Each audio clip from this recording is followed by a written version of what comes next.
para continuidade de julgamento, apregou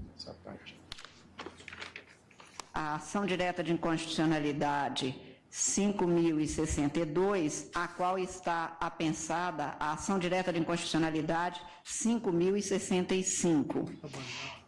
A relatoria de ambos os processos é do ministro Luiz Fux, procedem ambos do Distrito Federal.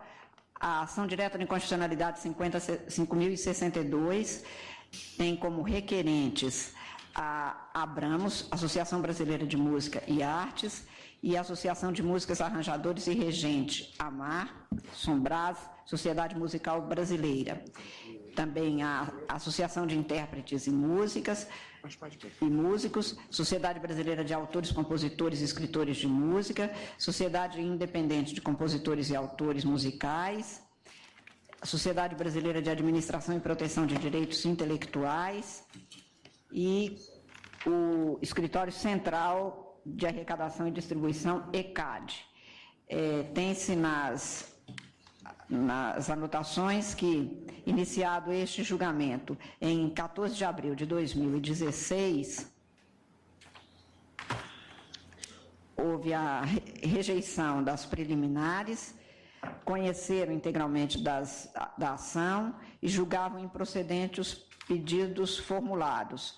Os ministros Luiz Fux, relator, Edson Fachin, Roberto Barroso, Teori Zavascki, Rosa Weber e Carmen Lúcia. O ministro Marco Aurélio pediu vista e a devolveu. No mesmo sentido, nós temos a ação direta de inconstitucionalidade 5.065, que tem como requerente a União Brasileira de Compositores e também, neste caso, rejeitava os preliminares, conheciam da ação e julgavam improcedentes os pedidos formulados, o relator Luiz Fux, e votaram com o relator Edson Fachin, Roberto Barroso, Teori Zavascki, Rosa Weber e Carmen Lúcia, também neste caso, com vista para o ministro Marco Aurélio, que agora está com a palavra. Embora desnecessário, esclareço o pedido de vista formulado em 28 de abril de 2016, declarando-me habilitado a votar em 5 de maio seguinte. Em meio às sustentações, apreciando a espécie na bancada, já que não recebo com antecedência voto do relator, formei convencimento sobre a controvérsia. Eis que fui surpreendido com elogios à Lei 2.853 de 2013, no que veio a modificar a Lei 9.610 de 98. O voto do relator no sentido da improcedência dos pedidos formulados nas iniciais das ações diretas de inconstitucionalidade foi acompanhado com louvor pelos demais integrantes. Ante a sinalização de que estaria equivocado eu, na concepção formada como vogal, entendi por bem pedir vista para proceder a exame mais aprofundado, o que busquei fazer imediatamente para não truncar, projetando no tempo o desfecho do julgamento. A Lei 12.853 de 2013 alterou os artigos 5º, 68, 97, 98, 99 e 100, acrescentando os artigos 98A, 98B, 98C, 94A, 99B, 100B, 100A e 109A, considerada a Lei 9.610 de 98, e revogou o artigo 94 dela constante.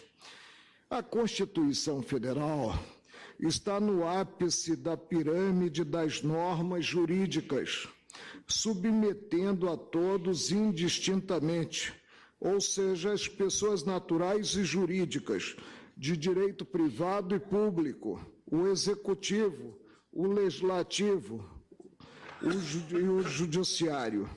Argumentos metajurídicos não implicam a colocação em segundo plano de princípios e preceitos nela contidos, sob pena de graçar o subjetivismo, o critério de plantão. Dela extraio que a República Federativa do Brasil tem como fundamento os valores sociais do trabalho e da livre iniciativa, antecedido o inciso 4 do artigo 1º da referência à dignidade da pessoa humana. São fundamentos da República, e aí transcrevo para efeito de documentação. No principal rol das garantias constitucionais, previsto no artigo 5º, constata-se a existência de preceitos umbilicalmente ligados ao que debatido nas ações diretas de inconstitucionalidade. Nele sobressai que, transcrevo, a criação de associações e, na forma da lei, a de cooperativas, independem de autorização, sendo vedada a interferência estatal em seu funcionamento. Inciso 17 do referido artigo 5º da Constituição Federal. Sem dificuldade, considero o ato de interpretar, considerado o ato de interpretar, colhe-se a liberdade na criação de associações e a vedação peremptória, definitiva, a interferência estatal no funcionamento. Em inciso que se segue, o 20, tem-se mais uma vez a homenagem à liberdade, ao dispor-se que ninguém poderá ser compelido a associar-se ou a permanecer associado. Desnecessário dizer que a associação, como pessoa jurídica de direito privado, não se confunde com os segmentos da administração pública, quer direta, quer indireta, nesta compreendidas autarquias, empresas públicas e sociedade de economia mista. Mais adiante, a Constituição Federal revela ser livre a associação profissional ou sindical e não poder a lei exigir a autorização do Estado para a fundação de sindicato, ressalvado o registro no órgão competente, vedadas ao poder público a interferência e a intervenção na organização respectiva. Artigo 8º, inciso 1. O inciso 2 versa a possibilidade de criação de mais de uma organização sindical em qualquer grau, representativa de categoria profissional ou econômica, na mesma base territorial, a ser definida pelos trabalhadores ou empregadores interessados, não se podendo ter abrangência inferior à de um município. Da mesma forma que ocorre no tocante às associações, quase sempre embriões de sindicatos, o inciso 5 do artigo 8º dispõe que ninguém será obrigado a filiar-se ou a manter-se filiado a sindicato. No título 7 da Ordem Econômica e Financeira da Constituição de 1988, apontada por Ulisses Guimarães como cidadã, surgem princípios gerais da atividade econômica, evidenciando-se a propriedade privada, a função social da propriedade e a livre concorrência, artigo 170, incisos 2, 3 e 4.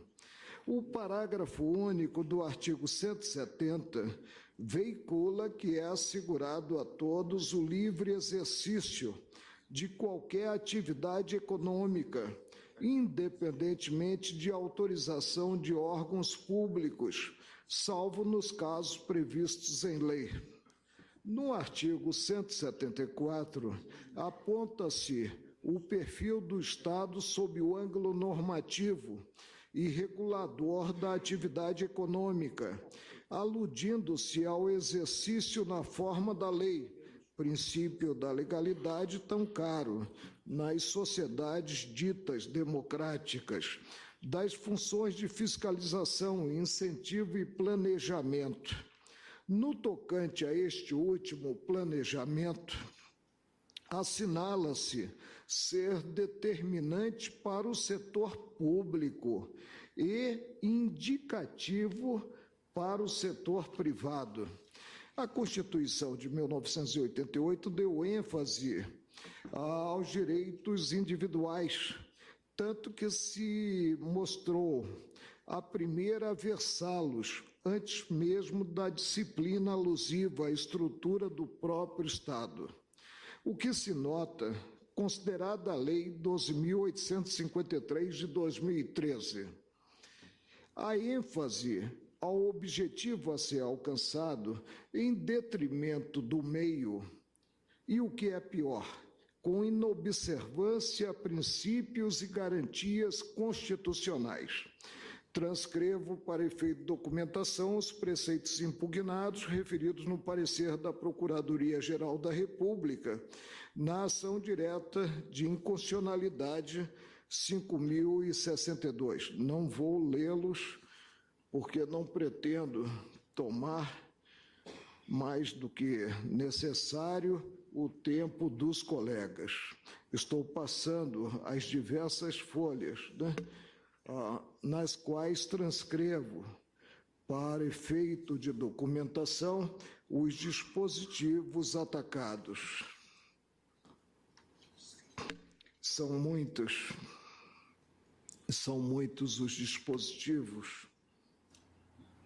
Vou adiante. Penso dos artigos acima referidos os mais emblemáticos quanto à inconstitucionalidade.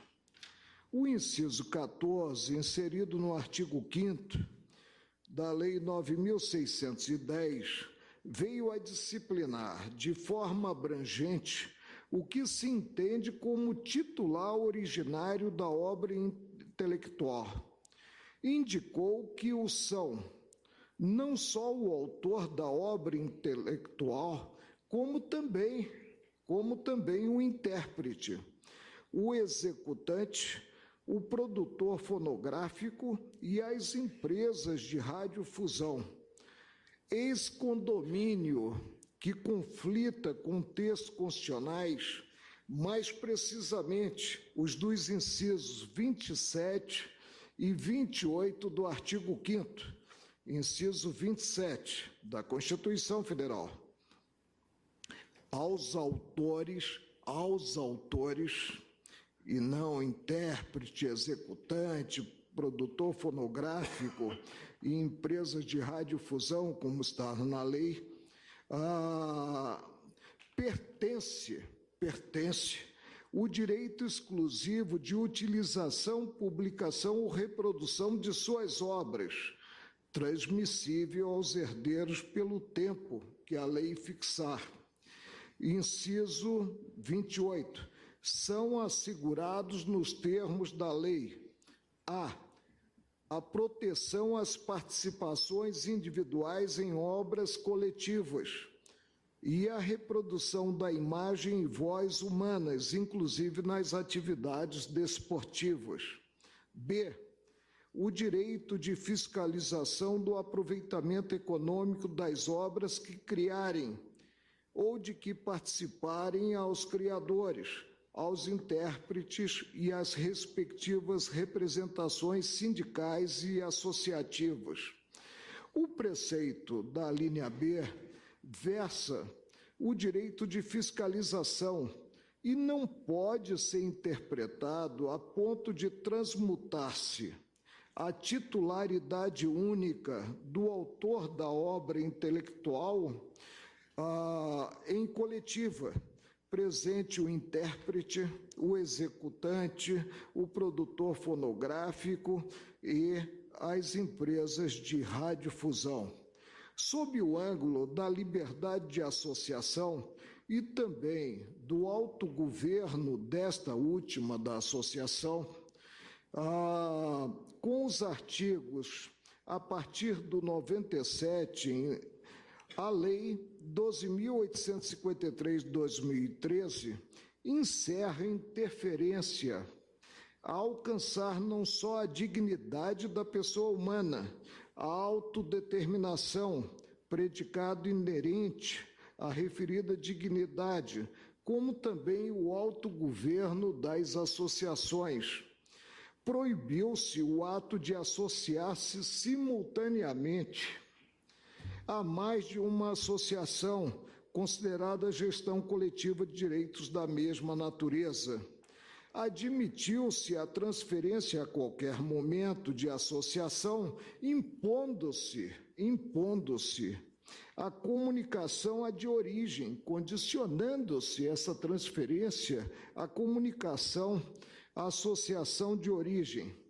Apontou-se que apenas os titulares originários de direitos do autor ou de conexos diretamente filiados às associações poderão votar ou ser votados nestas últimas.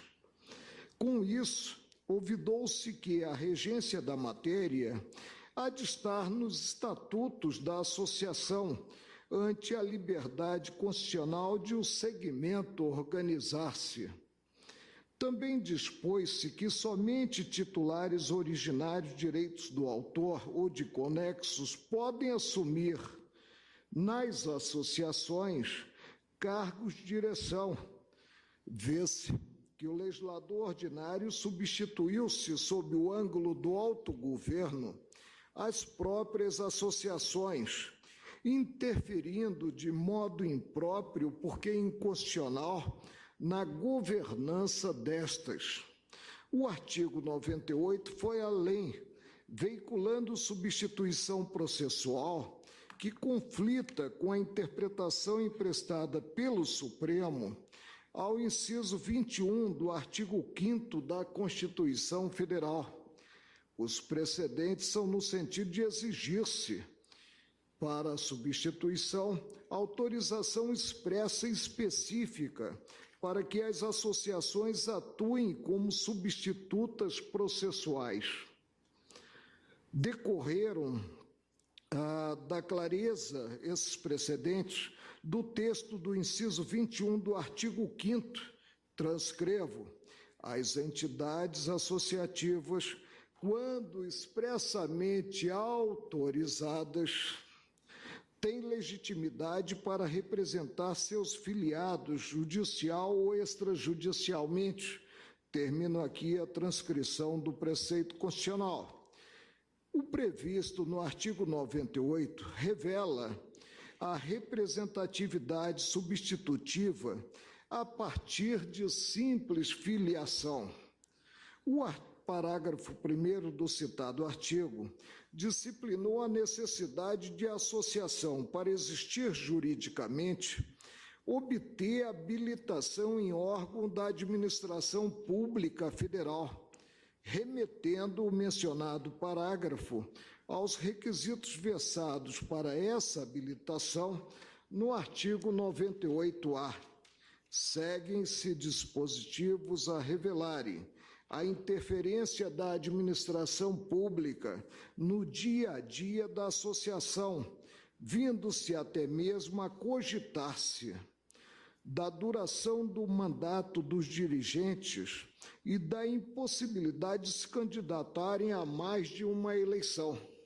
A interferência, a meu ver, é uma interferência escancarada, contrariando, portanto, a vedação contida no rol das garantias constitucionais. O parágrafo 15 do artigo 98 condicionou a atuação dos titulares de direitos autorais, ou seja, titulares dos direitos substanciais, ao fim, aqueles que são de início legitimados para praticar atos visando a proteção de obras criadas, condicionou a comunicação. O titular do direito substancial, para ingressar em juízo, tem que comunicar previamente a associação, invertendo-se, portanto, a ordem no tocante à legitimação, como se titular do direito substancial não fosse o autor da obra, mas sim a associação. Os artigos que se seguem ao 98, individualizados pelo número e também pelo uso do alfabeto, estão umbilicalmente ligados à intervenção do poder público na associação, surgindo inconstitucionais ante o fato de o inciso 18 do artigo 5º da Carta da República vedar, em bom português, em bom vernáculo, toda e qualquer interferência estatal no funcionamento. A nova disciplina inverte situações, maltrata a autonomia individual, praticamente transforma, em que pese a manutenção da nomenclatura, a associação em autarquia, implica interferência normativa e prática em entidade que se quer livre da ingerência do Estado. Há de ter-se presente o princípio invencível da supremacia da Carta Federal, os alicerces dela constantes, no que fundam e vinculam a ordem normativa, especialmente consideradas liberdades consagradas. Em termos de direitos fundamentais, não pode haver tergiversações no que estão previstos com densidade a afastá-las. A intervenção do Supremo impõe-se toda vez que, verificado o descompasso, no caso flagrante, entre a norma legal e o ditame constitucional, inexiste, ante o princípio lógico do terceiro excluído, o meio termo. A liberdade de autogoverno das associações, no que protegidas da interferência do Estado, está pedagogicamente em bom vernáculo versada no primeiro rol das garantias constitucionais, o do artigo 5º, mais precisamente no inciso 18. Tem-se com isso o enaltecimento de valores políticos, morais, culturais e sociais de essencialidade maior. Os fins constitucionais fazem-se em jogo. Vive-se a era da democracia constitucional, prevalecendo o autogoverno, a ideia de autodeterminação coletiva como condição de uma sociedade livre. A liberdade é pressuposto da democracia. Onde não houver liberdade, imperará o arbítrio, antítese da ideia de Estado democrático de direito. O sistema político constitucional limita o poder delegado aos representantes, deputados e senadores. Essa é a síntese dialética entre democracia e constitucionalismo. Tirania e paralisia estatais são extremos a serem combatidos. Na quadra atual, cabe ao Judiciário combater esses extremos, seja bloqueando medidas estatais hostis aos direitos fundamentais, seja impondo comportamentos positivos ao Estado em favor desses direitos. Em última análise, cumpre ao Supremo essa atuação de bloqueio e de catalisação da matéria. O intérprete há de estar atento às diferenças estruturais e teleológicas dos comandos constitucionais. Este tribunal não pode ser um meio guardião da Constituição Federal, porque, se o for, o copo estará invariavelmente meio cheio ou meio vazio, a depender das preferências ideológicas de cada um. Razões pessoais hão de ceder, sempre, às previsões constitucionais. Deve-se impor ao Estado o cumprimento dos deveres positivos em favor da efetividade dos direitos sociais, sob pena de prevalência de posturas demagógicas e que longe estão de contribuir para o desejável avanço cultural, reafirmando que, em direito, o meio justifica o fim, mas não este aquele, tenho como inconstitucional a disciplina dos direitos autorais e da existência das associações respectivas advindas da Lei 12.853 de 2013. Julgo procedentes os pedidos formalizados nas ações diretas de inconstitucionalidade, ficando restabelecida na plenitude a regência decorrente da Lei 9.610 de 98, lei posterior, portanto, à Carta da República, tal como apanhada pelo diploma impugnado, ou seja, pela Lei 12.853 de 2013. É como voto. Vossa Excelência, portanto, julga procedente a ação, divergindo do relator, certo, ministro? Posso anotar nas duas. Colho o voto do ministro Dias Toffoli. Senhora presidente, eu peço ao vereador ministro Marco Aurélio e acompanhe o relator e os demais que com ele somaram. Pois não. Ministro Ricardo Lewandowski. Senhor presidente, como sempre, o ministro Marco Aurélio traz um voto extremamente denso e substantivo que nos faz meditar. E Sua Excelência traz à colação justamente a liberdade de associação, que é amplamente assegurada na nossa Carta Magna, na Constituição Cidadã de 1988.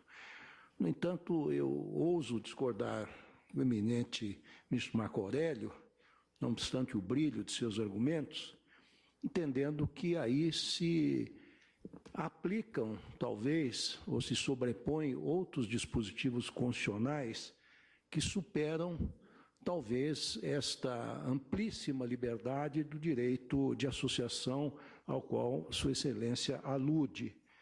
De início, eu gostaria de me reportar ao que se contém no artigo 215 da nossa Constituição Federal, que diz o seguinte: o Estado garantirá a todos o pleno exercício dos direitos culturais, e nós estamos aqui tratando de direitos culturais, e acesso às fontes de cultura nacional, e apoiará e incentivará a valorização e a difusão das manifestações culturais. Então, aqui, desde logo, eu vejo uma autorização expressa do Constituinte para a intervenção do Estado nesse domínio fundamental, que é o domínio da cultura. E, como todos nós sabemos, desde os tempos de Clovis Bevilacqua, para ficarmos apenas no exemplo brasileiro, o direito autoral é um direito de natureza patrimonial, que é regulada pelo direito civil. É claro que é um direito de natureza especial, um direito de propriedade de natureza especial. Mas, como tal, e por apresentar essa natureza, isso está na nossa Constituição também, no artigo 5º, nos seus distintos incisos, a propriedade, ela desempenha uma função social, ela também não é absoluta. E aí, mais uma vez, com base nesta perspectiva, se autoriza a intervenção do Estado neste tipo de propriedade de natureza especialíssima, que é o direito autoral. Portanto, eu vejo que há fundamentos constitucionais para que o Estado regule a matéria tal como fez. Num primeiro momento, sabemos todos, o direito autoral foi regulado pela Lei 9.610 de 98, que durou um certo tempo na sua integralidade, apresentou deficiências e foi substituída depois ou alterada em parte pela Lei 12.853 de 2013. E o ministro Luiz Fux, no seu voto, nos trouxe um interessantíssimo esquema em que Sua Excelência, que foi o relator destes feitos, mostra que antes da Lei 12.853, portanto, sob a vigência da Lei 9.610 de 98, existiam algumas distorções. Havia pouca transparência, preços abusivos no licenciamento, altas taxas de administração, barreiras à entrada de novas associações, fraudes e ambiguidades no registro de obras, incentivo à litigiosidade. Aí vem esta nova normativa e procura corrigir estes vícios, estas distorções, trazendo uma maior publicidade, o fim do licenciamento exclusivo pelo blanket license, que é aquela licença abrangente, limites máximos para taxas de administração, liberdade de criação de novas associações, evitando o monopólio daquelas já existentes, transparência e supervisão do Ministério da Cultura sobre o registro de obras e a intervenção do Estado, e, finalmente, mecanismos de mediação e arbitragem, que está justamente na ordem do dia. O novo CPC, ele incentiva a conciliação e a mediação em substituição à litigiosidade, a essa cultura de litigiosidade que impera no país e que faz com que tenhamos mais de 100 milhões de processos em tramitação. Portanto, com essas brevíssimas considerações, senhor presidente, entendo legítima a intervenção do Estado, com arrimo em diversos dispositivos constitucionais, portanto, absolutamente compatível com a Carta Magna, data vênia, do ministro Marco Aurélio, a Lei 12.853, naquilo que introduziu alterações na Lei 9.610/98. É como voto, acompanhando o relator. Pois não, agradeço a Vossa Excelência e proclamo o resultado. As ações diretas 5.062 e 5.065, relatadas pelo ministro Luiz Fux, foram julgadas improcedentes, vencido o ministro Marco Aurélio. É a proclamação do resultado, portanto. Da relatoria do ministro Roberto Barroso,